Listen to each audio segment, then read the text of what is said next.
guest has made history.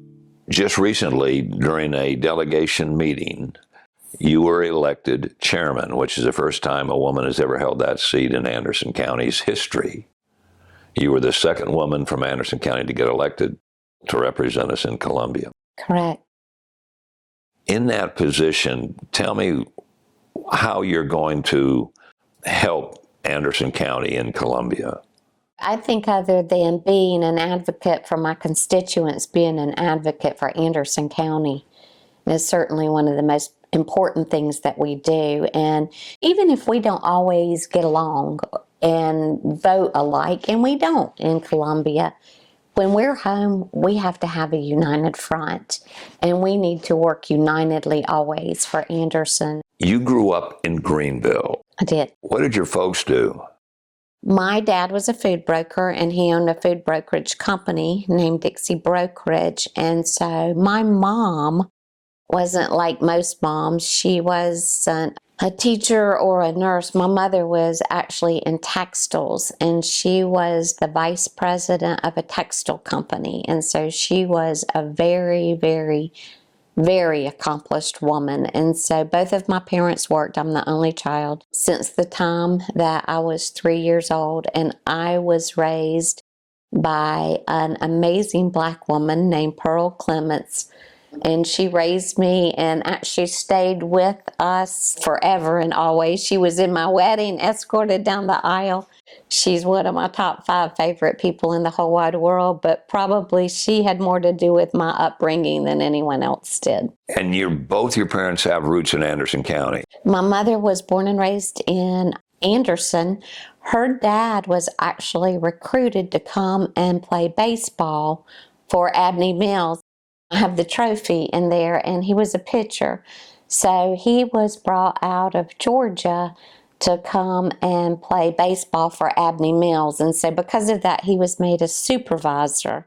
My dad was born and raised in Honeypath, lived on Hayward Avenue his whole life, was a really good football player and is still known for that. I haven't been in BHP in a long time, but I know several years ago, they still had some of his memorabilia there. He ended up going to play for Stetson for just a little while, and then he was drafted by the University of Miami. He was in college all total between Stetson and University of Miami for 8 years and never did graduate with a degree. And I think my grandfather finally said, it's time to grow up and come home. So anyway, he came here and went to work for a food brokerage company, and probably about 5 years later started his own. You left Eastside High School in Greenville. Then briefly, what did you do? Well, I graduated when I was 17. My parents were very strict. So anyway, they would not let me go off and away to college. I actually graduated early with that in mind to try and sort of get out from all of those strict rules. So anyway, I went my first 2 years to Tech and then graduated to Central Wesleyan. I was taking a night class trying to hurry up and finish college. I was always in a hurry. I'm not sure why. I needed an extra science credit. And so I went to Greenville Tech at night to pick that up. And my husband had graduated from Bob Jones with a degree in theology, actually. And he was wanting to go to chiropractic college. And all he needed was 1 credit. And the biology class we were taking, it was a 3-credit course. We both were late for class that night. And, we had to sit at the science table where it sits 2. And so since we were late, we ended up sitting at the science table together. And anyway, it was biology, but the chemistry was good, and we've been together ever since. The first time you saw him, you knew that was it? Sort of. He said he did. I wasn't sure. Anyway, you get married and you moved to Iowa. Yes. And I finished college there at a little Catholic college called Mary Crest. Because he's out there for what? He's going out there to go to chiropractic college at Palmer. And so when he graduated, I said, I will go anywhere in the whole country with you as long as it's 30 minutes from Honeypath, where my grandmother lives. When he came here, he started from scratch. He ended up going in with Dr. Chandler who my dad actually knew from the Honeypath area. And so he worked for Dr. Chandler, goodness, right up until probably about 20 years ago. And then Dr. Chandler sold his clinics and moved to Costa Rica, and we went out on our own then. The one story that I want you to tell our listeners is the famous person that Mark, on the spur of the moment, had to adjust in order for him to perform at the Civic Center. Yeah, so it was Celebration Anderson, and we were actually out in the middle of nowhere. Both of our boys used to do the BMX bike racing. Alabama, the band, came to perform. Their bass guitarist, Randy Owens, could not even move. His back was out, everything was hurting, and he just didn't even think he was going to be able to perform. The county administrator at that time called my husband and said, "Is there any way you can come down here and adjust him?" And he's like, they're supposed to go on in like an hour and a half. And he is like, "We are way out here in the middle of nowhere." And he said, "That's all right. I'm sending a police escort." He went on the bus and got to meet everyone, and he adjusted him and that type of thing. And they said, what can we pay you? Like, just name your price. We'll pay you anything. And he said, "I just want a picture, a signed autograph picture," which to this day still hangs in his office. We had talked earlier, you had gotten into politics in the 4th grade, running for a little office that you won. Treasurer, yes. Then fast forward to Anderson County and your family's involvement in politics here. We had always been a family of Democrats, my dad's side. So my mom came in, and she was like a Richard Nixon diehard Republican. And so she was always arguing with my dad's family about she was a Republican.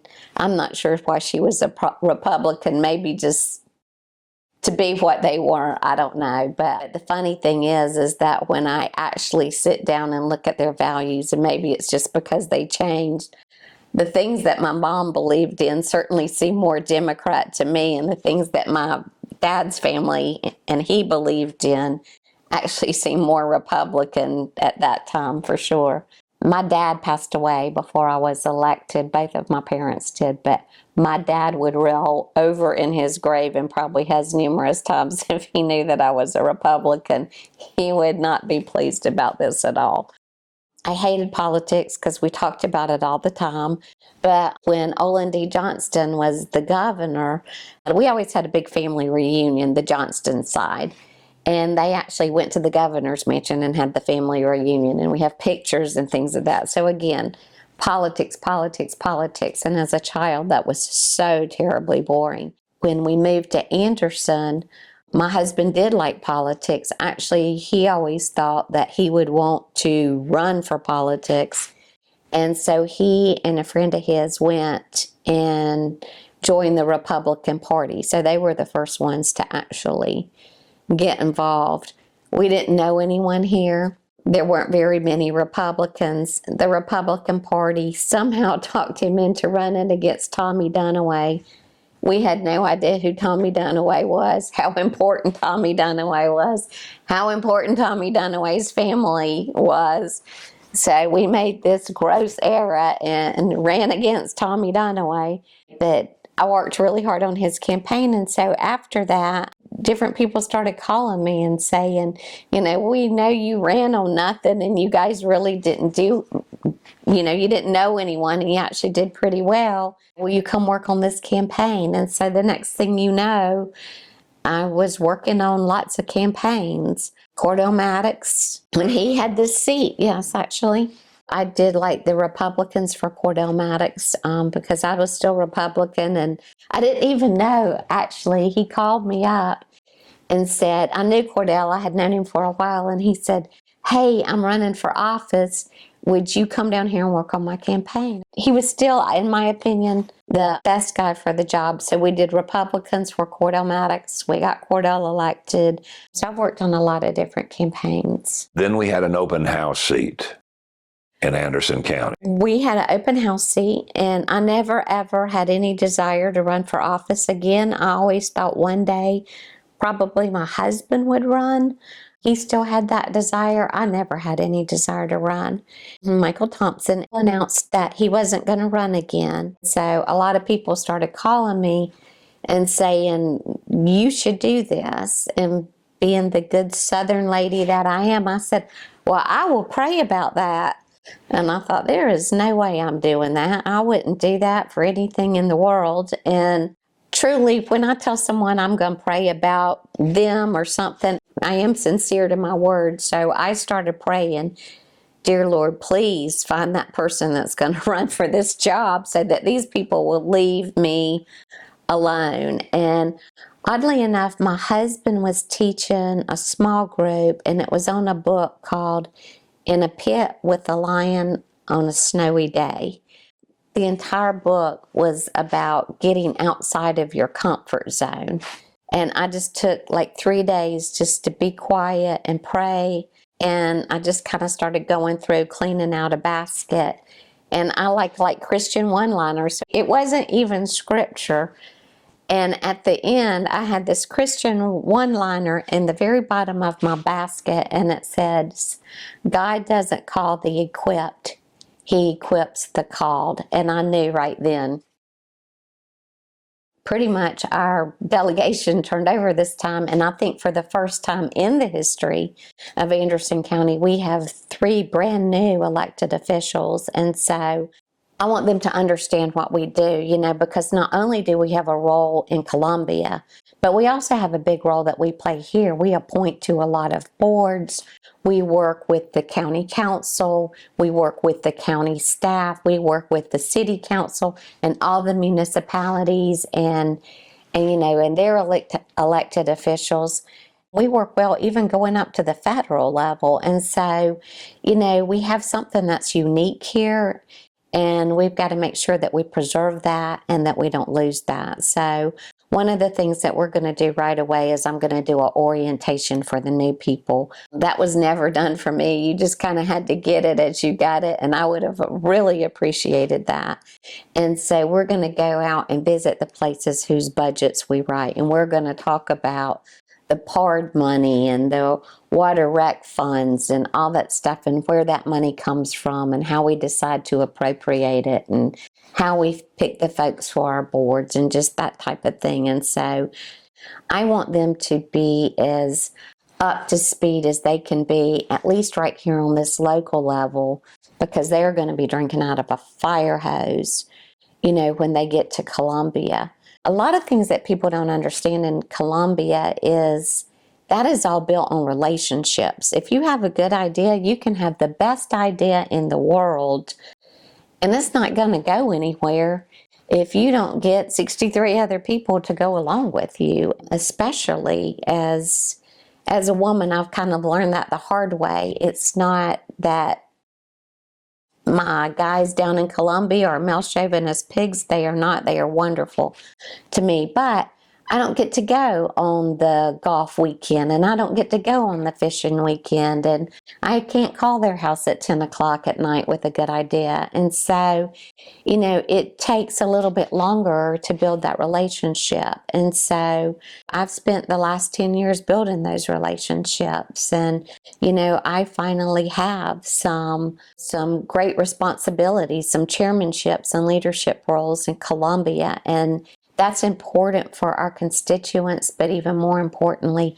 it's important for Anderson County that their delegation members fill those roles. And you're even chairman of one of those committees. I'm chairman of rules, and so I've been doing that about 1.5 years. We're right in the middle of a complete rewrite of the rules, so I'm going to leave that perfect when I hand it off to the next person. I'm pretty sure no one's looked at them in about 20 years. And I'm also the subcommittee chair on the Labor, Commerce, and Industry Committee. And you've been able to do that, and among your best friends in Columbia, dare I say, are fellow Democratic women. Everyone thinks South Carolina is D.C., and it's not. We have several issues that divide us, and and that are stark divides for sure. As a matter of fact, we have something called the General Assembly Women's Caucus, and it's Republican women and Democrat women, and we work together to raise money, and we give scholarships to high school senior females that we feel like show, have leadership potential and that need these scholarships to go on to college. And so we work and fight for those types of things, and we work on a lot of legislation that fights for children and things like that. Yes, we do actually work on legislation together. And it's all because of what's best for South Carolina. This is a great state. It's where I was born and raised. It's where I hope to always stay, and I'll always do what's best for the state. Well, the folks in Anderson County, if they don't know, if they do some research, they'll find out that they have an advocate for what we need to get done in Columbia and you, and we want to thank you for all the hard work that you've done, because a lot of times it's a thankless job, and the only time they come down on you is when there's negative stuff, and the positive kind of goes by the wayside. But we want to thank you for all that you've done.